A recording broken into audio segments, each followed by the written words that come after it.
Thank you, Professor Monty. For me, there is a bit of a strange feeling because this is for the first time that I am participating in a webinar of this kind.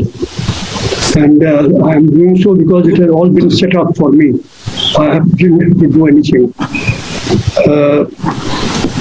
Now, it is really high time that we have serious discussion on the new education policy. The lead articles and reports that have appeared in the press till now have dealt with the report of new economic policy in a fragmented way, and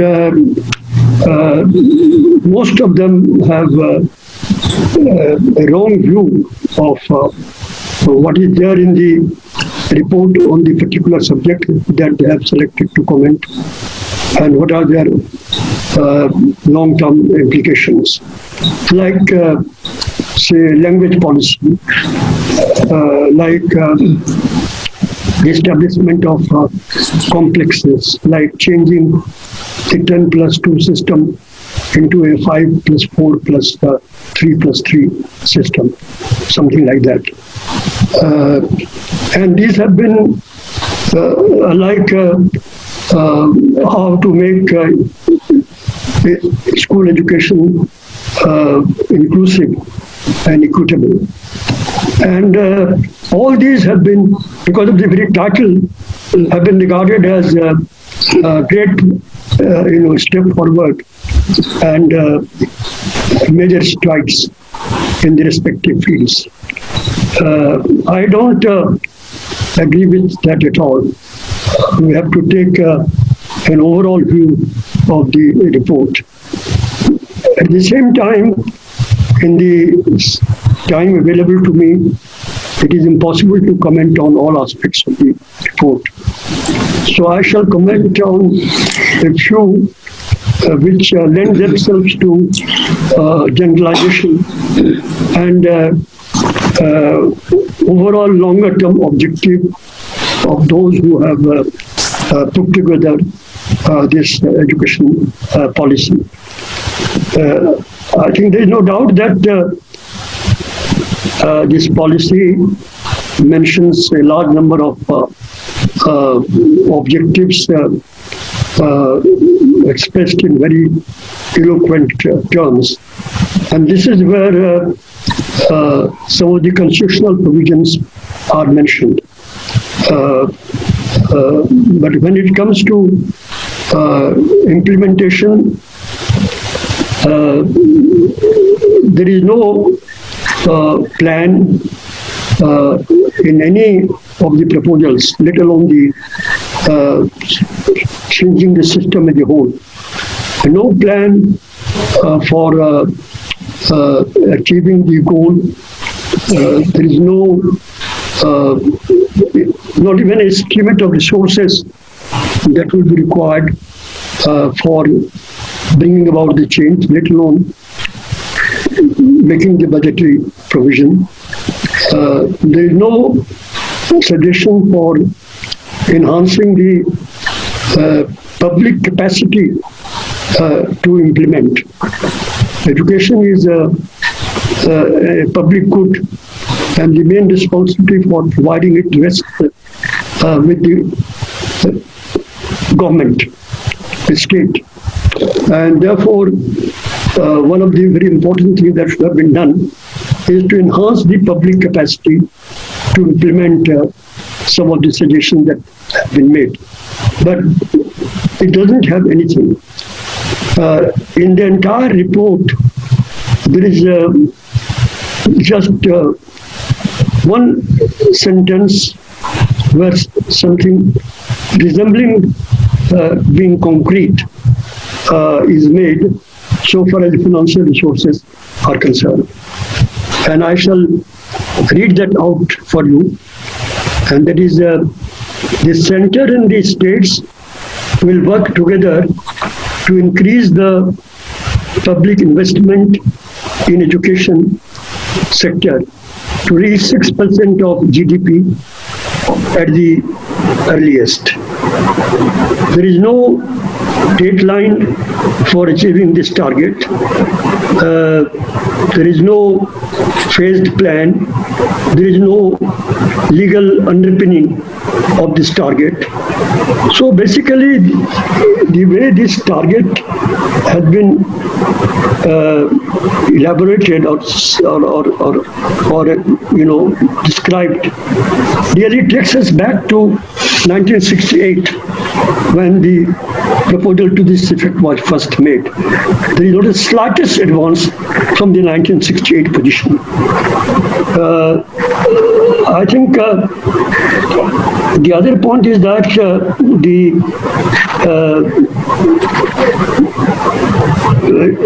report, no doubt, underlines the importance of investment in education. And I would like to remind you of a quote from Theodore Schultz, who was the father of the theory of human capital, where he says that if somebody has money to invest and if he doesn't know where to invest it, he should go and invest in education. And in spite of that, education has remained grossly underfunded in India. I think this has been the case ever since we embarked upon the path of planned economic development in the early 50s. And since then, education never received the priority that it deserved. I think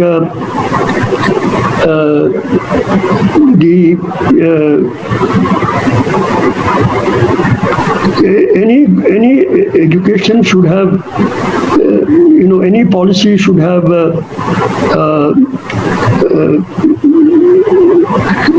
should have some specific measures in this respect.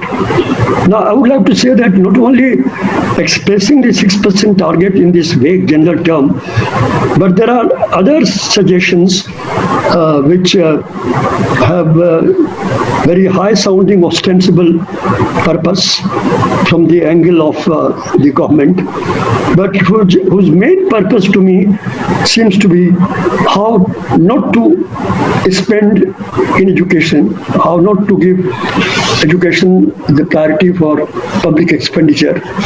And I would refer here to two of them. One is that a shift of emphasis from input to output.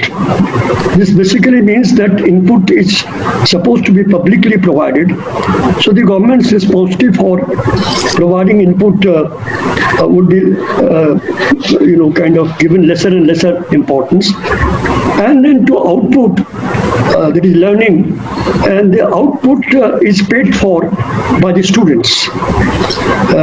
And whom they paid for? They paid to the multinationals who design educational programs for, you hear the advertisement of Baizu, and Baizu is only one of them. All of them have entered our market and are fleecing the students. I don't know if our colleagues in the field of education have done a research on the kind of material that they provide by way of what they call output learning, and what is there in it. So far as the political parties, business community, and the new and the traditional elite, for them, education does not deserve to be given priorities in allocation of public expenditure. If you see the newspapers which reflect this point of view, the term used is giveaways. That when you give 2 lakh of concession by way of reduction in corporate tax. It is to invest. But when you do not invest anything at all, just open some hostel for the backward children of backward families, you call it giveaways. But they still have interest in education because they are interested in edu business. The vast number of the private sector schools have been established and owned by them, and they are interested in minimum regulation of how they run these schools. And I think on both these counts, this new development, new education policy has done a lot of good. On the one hand, it doesn't have any specific provision for more investment, which should make them happy. And on the other hand, even the very fragile regulation, very weak regulation of occasional inspection by being physically on the site and observing has been regarded as very rigid, and it has been replaced by the schools displaying some essential facts about themselves on their notice board. And so they can run the school in whatever manner they like, and they get away with that. The second point that I would have made is what is the position of the RTE in the new economic policy, NEP? I think RTE is mentioned in one sentence in the beginning, and it is said that a major development since the last policy of 1986-92 has been the right of children to free and compulsory education, which laid down legal underpinnings for achieving universal elementary education. Now, this is just one sentence, only sentence in the 66-page report where RT is mentioned. The rest of the report, it is not mentioned at all. And the universalization supported by legal underpinning, to use the report's language, is now supposed to be subsumed. This is my reading. I would be happy if somebody gives it another reading and corrects me. It's supposed to be assumed in the phrase that they would universalize education from 12 hours. Sorry, that was a computer. Please go ahead. They would universalize education from the preschool to class 12. This doesn't say during what duration. It doesn't say how much it will cost, and it doesn't say whether the resources are available. And if the universalization of elementary education of the RTE is subsumed under this vague, empty sentence, then I think this is a big step backward. And we have to be careful. We have to see how we can keep RTE alive. So RTE is going to meet the same fate as has befell other right-based legislations in the country. Right to food has been scuttled. Right for farmers to get compensation, settlement for the acquisition of their land was sought to be amended by ordinance in the beginning. It didn't succeed. Then it has also been sidetracked. The right to employment, Manrega,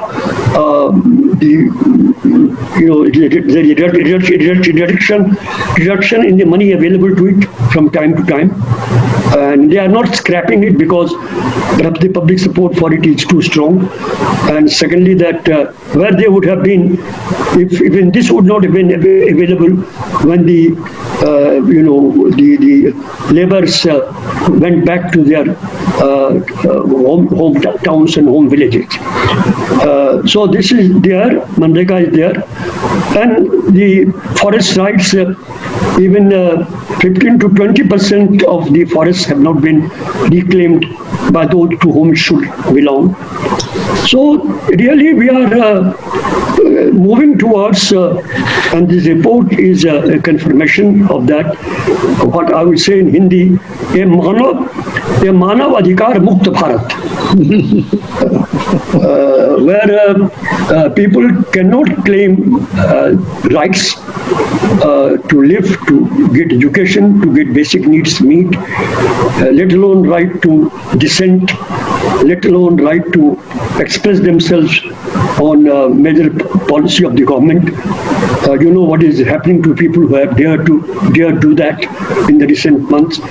So really, and whatever the government wants to give, they want to give it as a charity, खैराती के रूप में देना चाहते हैं, and not as a right to be claimed by the people. That's why I'm saying that we are moving towards a right मुक्त भारत, मानव अधिकार मुक्त Bharat. Now, I would like to comment on one more thing, and that is actually the main agenda of the new economic policy should have been carryover of the burning issues from the RTE. Because these are the issues which really concern the country, concern our children, not the new structures are being set up, whether they will be set up or not, because financial implication is not there. What are their implications? And these were one as to how you implement the RT Act, which has remained by and large unimplemented. Secondly, there was a suggestion for a long time of amending the RT Act to extend it to cover pre-primary children up to the age of 6, and children within the age cohort of 15 to 18. This was in 2 or 3 of the drafts, and this was dropped in the last year's or the beginning of this year's draft, and then in the final draft. These should have been the major issues. I think there should be one more issue, because when it comes to teachers' education, we have already well-established institutions in the country, but they are decaying, they are languishing, and these are, Cluster Resource Center, CRC, Block Resource Center, Diets, the State Council for Education, SCRC, and there is no mention of, there is no dealing with this institution serious way. No suggestion of how to revive them, no suggestion as to how to provide resources for that. And these should have been the main agenda. And in place of that, we have very different kinds of things, and I would not go into that because I don't have time. But I would like to mention just one thing, not fully, but in passing, that this complex idea that has been put forward, that for every, say, 20 schools, they have not mentioned the number, you have a complex. And this complex, according to the report, policy, fulfills the need of the school which are not adequately provided. And so it will be a storehouse of resources of teachers specializing in particular subjects, music teachers, etc. It will be totally managed by administration, a new administrative structure apart from these things. And I think, to my mind, you mentioned that what is the motive behind, and I'm going into that. To my mind, it is yet another device to ensure that government doesn't have to make more resources available. because the emphasis is on sharing the available resources. But the RTE forum's assumptions or any rational assumption should be that each school should be provided in all possible ways according to a set of norms. And resources should be made available rather than they looking up to a central place to draw resources. So it is yet another device to see that the government doesn't have to spend resources any longer in this thing. And whatever is small resources are. So no desire to change priorities at all. So this is the thing. Now, I don't know if I have any time left. No, it's up.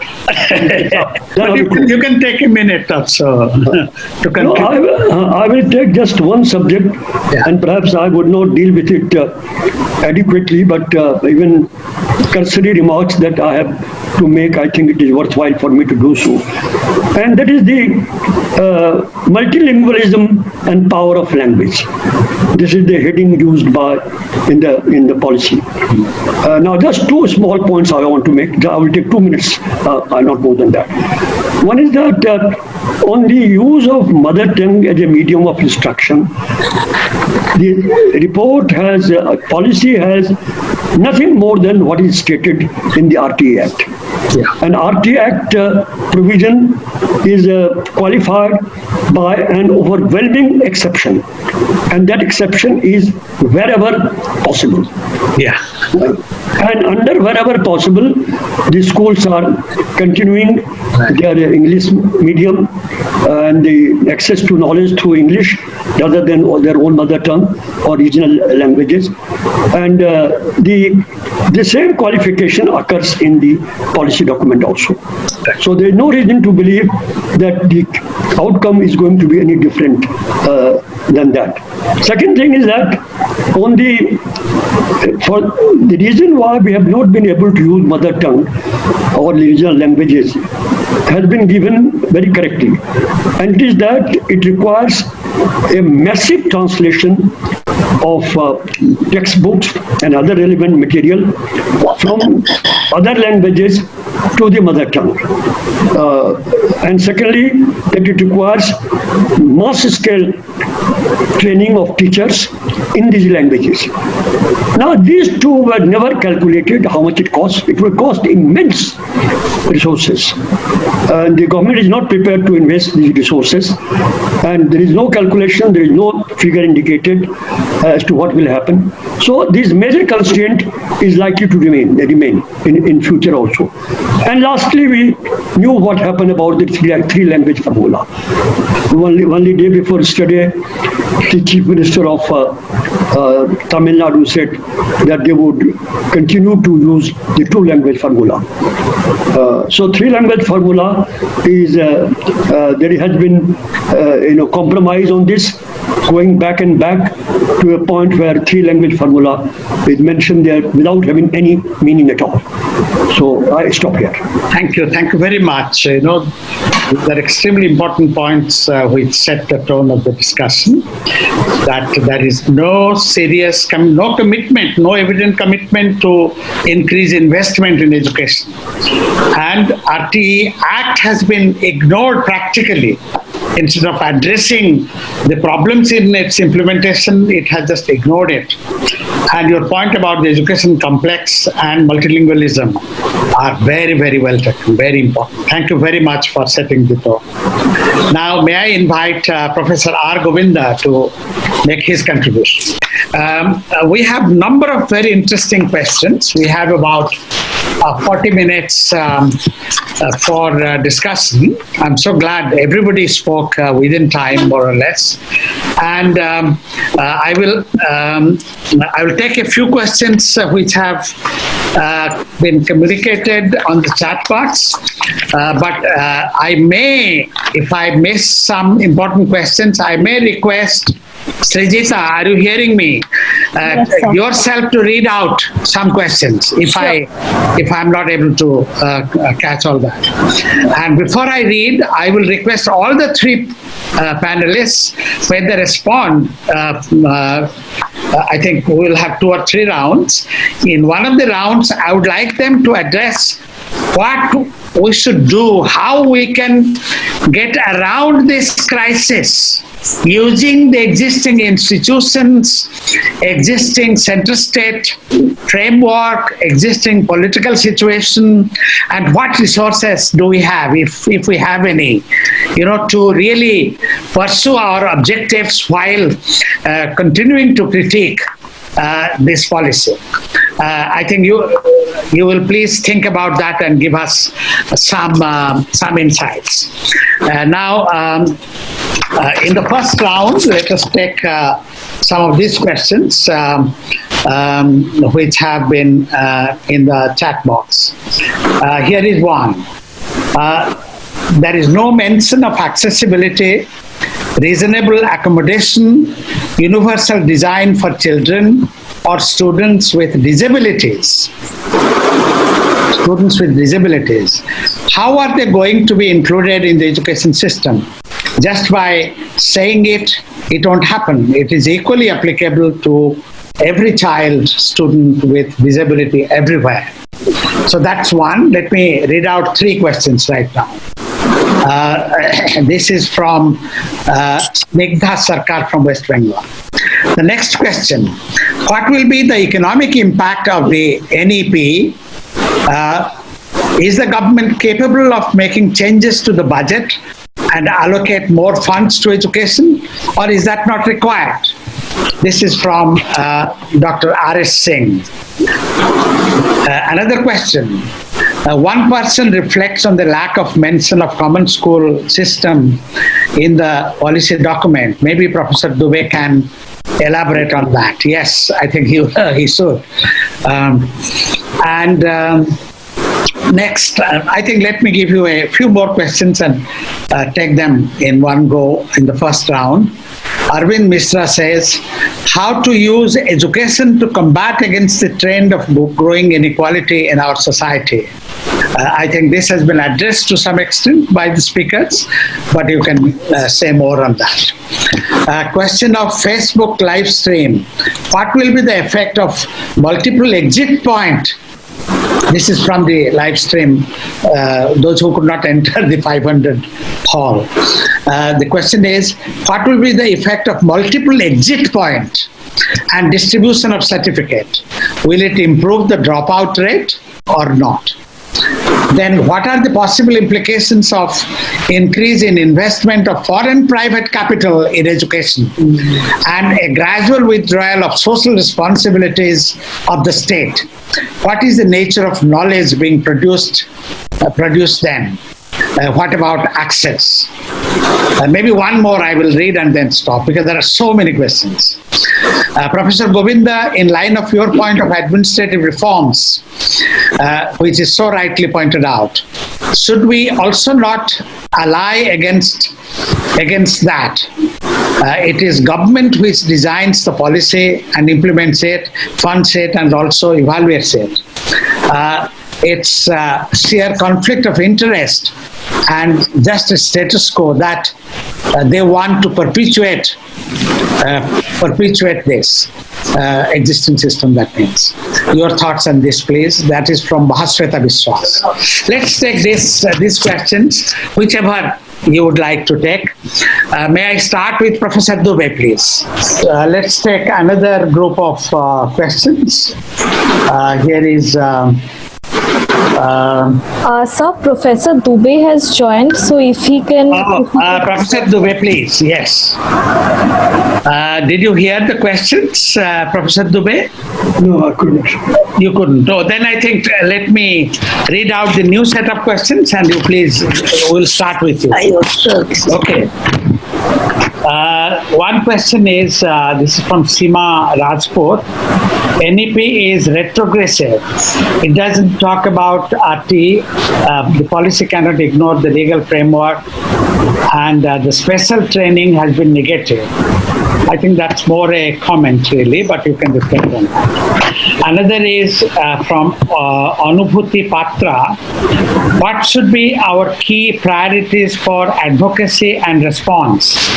Should the focus be primarily on protecting RTE norms to begin with? That's a good question. Another, the RTE is still a constitutional act. Is RTE still a constitutional act? How can it be made effective again?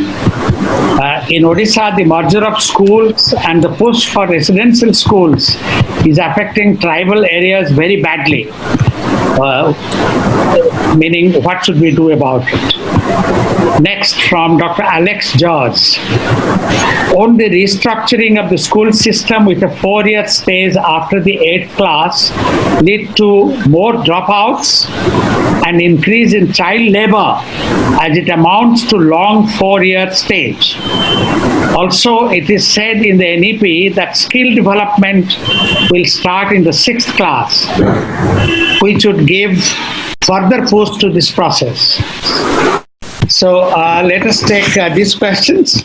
And there is also a question on this. I think let's first take up these questions. I also have a question.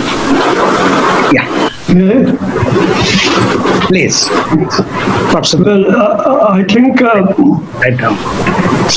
the task for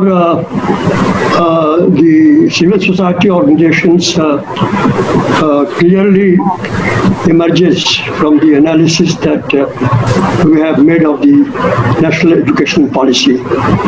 And I think the task first and foremost is to keep the RTE Act in the arena, to ensure that it is not tossed out of the arena, which is the unstated purpose of the report as it has dealt with RTE. Second thing is that, as I pointed out, that the future agenda should have been carry over from the problems that have arisen with regard to RTE and how RTE can be used for universalization at other levels of education, where right now it is confined to elementary education. And it is not a question of vague thing that from preschool to class 12 it will be universalized. It has to be very specific that there should be a legal provision for that. Children should enjoy some rights of their own, and if this is extended to elementary school children, there is no reason why this should not be extended to pre-primary school children and to secondary school children. So the second task of the civil society organizations is to see how the scope of RTE can be expanded to include children in these levels. I think that our children are better off moving towards universalization, through the medium of the RTE Act, rather than through a vague general promise that this will be done in the future, and in the process, as I say, toss out the RTE Act from the arena. So I think the task for the civil society organizations is cut out from the analysis that we have done.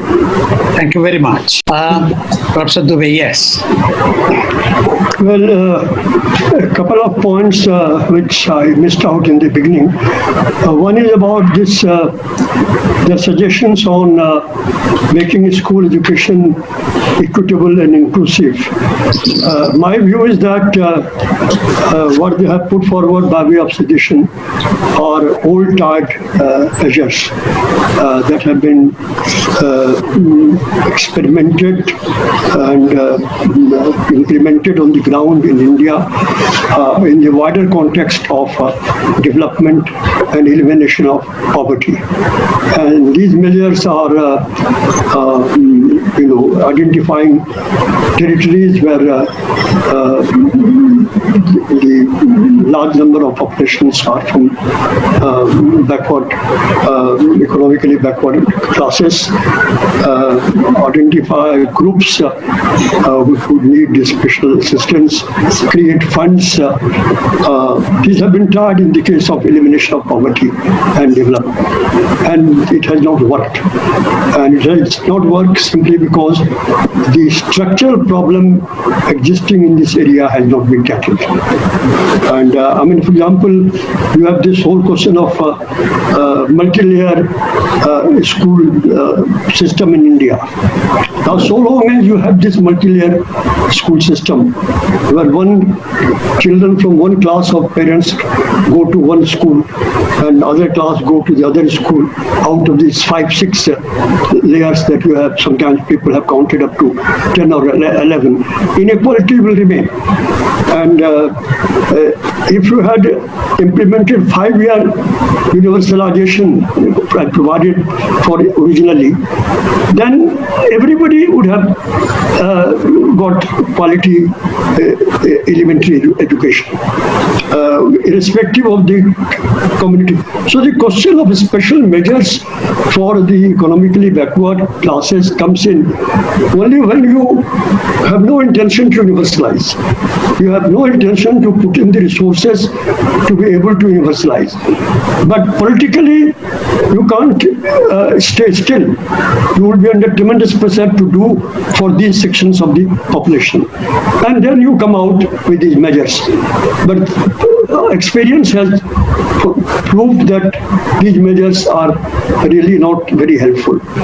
And so the ultimate analysis, I come down to my pet, kind of idea, that ultimate analysis is to have a common school system. Exactly. Because you can deal with inclusive inequality and exclusive exclusion mainly within the framework of a common school system, where you would not have these different classes of school, where you would have only one kind of school, and you would have other schools which will be for experimental purposes, which are being done in the Western countries also, which have really become developed by adopting the system of common school system. They are also the experiment. And they allow some schools in the private sector to experiment so that there could be a feedback to the school system as a whole. So that we will also allow. But common school system, and it's a great pity that there is no mention of common school system in the entire report. The people who drafted should have at least have the courage of saying that we should start. 68 policy, where Kothari had suggested that you experiment it in one in each district and like that. It was not done in spite of the recommendation, and there is now no mention of that at all. Exactly. Well, friends, I think this has been an extraordinarily useful discussion. And there are 3 main points. One, RTE must be reiterated and expanded, at least in our framework. Professor Dubey reiterated about the common school system, and that still should be our goal, and how the conditions in the local environment can be created by persuading political parties, state governments to make the existing government schools move towards common schools, making the private schools superfluous if possible. And common school has to be the goal. So that is number one. RTE has been ignored in this draft, in this policy statement, no longer a draft, though it lacks legitimacy until it is passed in the parliament. So it has been ignored, and we have to reiterate our full commitment to RTE and to strengthen it. Number two, I think the socially, educationally disadvantaged groups, I think that's a very unfortunate way of handling inequalities and calling it a equitable and quality inclusive education. It is not.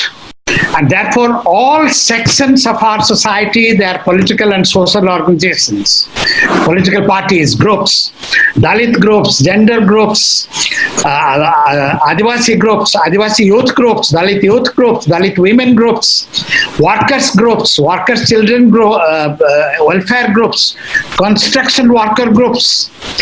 All groups should have a critique, a sectoral critique, sectoral assessment of this policy, and have an agenda cut out how to make their constitutional right possible by moving in the direction of new education policy that they would like to have. This is number two. Number three, I think the centralization that we have seen is unprecedented. Cooperative federalism has given a go-by, and these four or so regulatory bodies which seek to centralize everything, I think they have to be challenged. And the concurrent list gives enough power to the states to have their regulatory bodies that can decentralize regulation also, and supervision also, and coordination also to district and block level. And panchayats have to be brought into the implementation of the RTE in the full sense of the term that we are discussing. Therefore, decentralization has to be pursued as a goal, and this centralization has to be questioned. I know it is difficult because the resources are centralized in the hands of the state, hands of the central government, and central government pledges to give more resources to the private sector than to the public investment in education, health, and the like.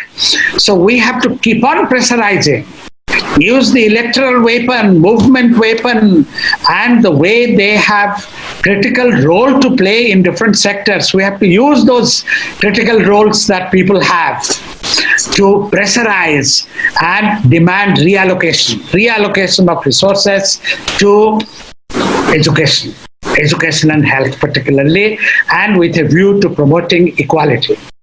Finally, here is a notion of education. It says that it combines humanities and with skill, but that is only on paper.